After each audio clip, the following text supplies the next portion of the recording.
ওম অখণ্ড সংহিতা বা শ্রী শ্রী স্বামী স্বরূপানন্দ পরমহংসদেবের উপদেশ বাণী প্রথম খণ্ড। অখণ্ড মন্ত্র। শ্রী শ্রী বাবামণি বললেন, ওঙ্কার হচ্ছেন সর্বমন্ত্রের সমন্বয়। জগতে যত মন্ত্র আছে সব মন্ত্র একত্র করলে যে মহাধ্বনি হয় তাই হচ্ছে ওঙ্কার। এজন্য ওঙ্কার মন্ত্রের নাম হচ্ছে অখণ্ড মন্ত্র। অখণ্ড মন্ত্র যে জপ করে জগতের সকল মন্ত্র তার জপ করা হয়ে যায়। কোনো মন্ত্রই জপ করার তার বাকি থাকে না। অতএব অখণ্ড মন্ত্রের যিনি সাধক তিনি অন্য কোনো মন্ত্রের দিকে মন দেবেন না, কান দেবেন না। এক লক্ষ্য হয়ে, এক মনা হয়ে, এক ব্রত হয়ে তিনি শুধু অখণ্ড নামেরই সেবা করবেন। অখণ্ড বিগ্রহ। শ্রী শ্রী বাবামণি বলিলেন, ওঙ্কার মন্ত্র কাগজে, ধাতুতে, কাষ্ঠফলকে বা কাচে অঙ্কন বা খোদাই করে পূজার আসনে বসালেই ইনি হলেন অখণ্ড বিগ্রহ।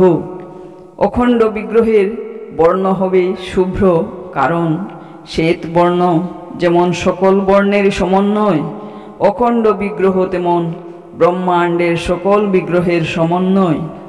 একমাত্র অখণ্ড বিগ্রহের পূজা হলেই সকল বিগ্রহের পূজা হলো। কোনো বিগ্রহেরই পূজা করা আর বাকি রইল না। অতএব অখণ্ড বিগ্রহের যিনি পূজক তিনি অন্য কোনো বিগ্রহের দিকে দৃষ্টি দেবেন না, লক্ষ্য দেবেন না। এক চিত্ত, এক প্রাণ, একনিষ্ঠ হয়ে তিনি শুধু অখণ্ড বিগ্রহেরই পূজা করবেন। জানবে জপের শত্রু বহু মন্ত্র, ধ্যানের শত্রু বহু প্রতীক। অখণ্ড বিগ্রহের মানস পূজা। শ্রী শ্রী বাবামণি বললেন, মানস পূজাই শ্রেষ্ঠ পূজা। শাস্ত্রে বাহ্য পূজাকে পূজা বলে সর্বদাই বর্ণনা করা হয়েছে। শ্বাস প্রশ্বাসে নীরবে অখণ্ড নাম জপই তার মানস পূজা। কারণ নাম তো অবিরাম আপনা আপনি তোমাতে ধ্বনিত হচ্ছে, কিন্তু অখণ্ড বিগ্রহের বাহ্য পূজাও তাৎপর্যবোধযুক্ত পূজা। এই কারণেই অখণ্ড বিগ্রহের বাহ্য পূজাকে কখনো তোমরা অধম বলে মনে করবে না।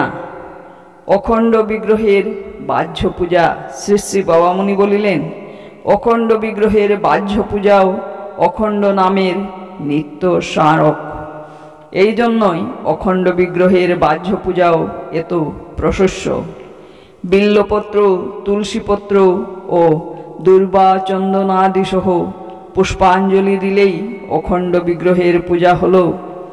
এক পূজক সহস্র পূজককে প্রাণের আকর্ষণে টেনে সন্নিধিস্থ করবে। দূর দূরান্তরের বিচ্ছিন্ন প্রাণগুলিকে হৃদয়ের টানে এনে একত্র করবে। যত স্থানে যত খণ্ড, যত বিচ্ছিন্ন, যত বিভিন্ন নরনারী আছে, অখণ্ড বিগ্রহের পায়ে পুষ্পাঞ্জলি দেবার কালে সবাইকে এনে জড়ো করবে। প্রত্যেকে শুচি ও স্নাত হলেই হলো। কে ডুম, কে চাড়াল, কে মুচি, কে মেথর এই বিচার করবে না। অখণ্ড মন্ত্র যেমন সর্বমন্ত্রের সমন্বয়, অখণ্ড বিগ্রহ যেমন সর্ববিগ্রহের সমন্বয়।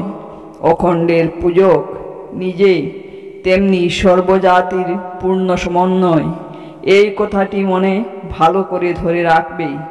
তবেই ব্যক্তিগত নীরব পূজা একাই করবে।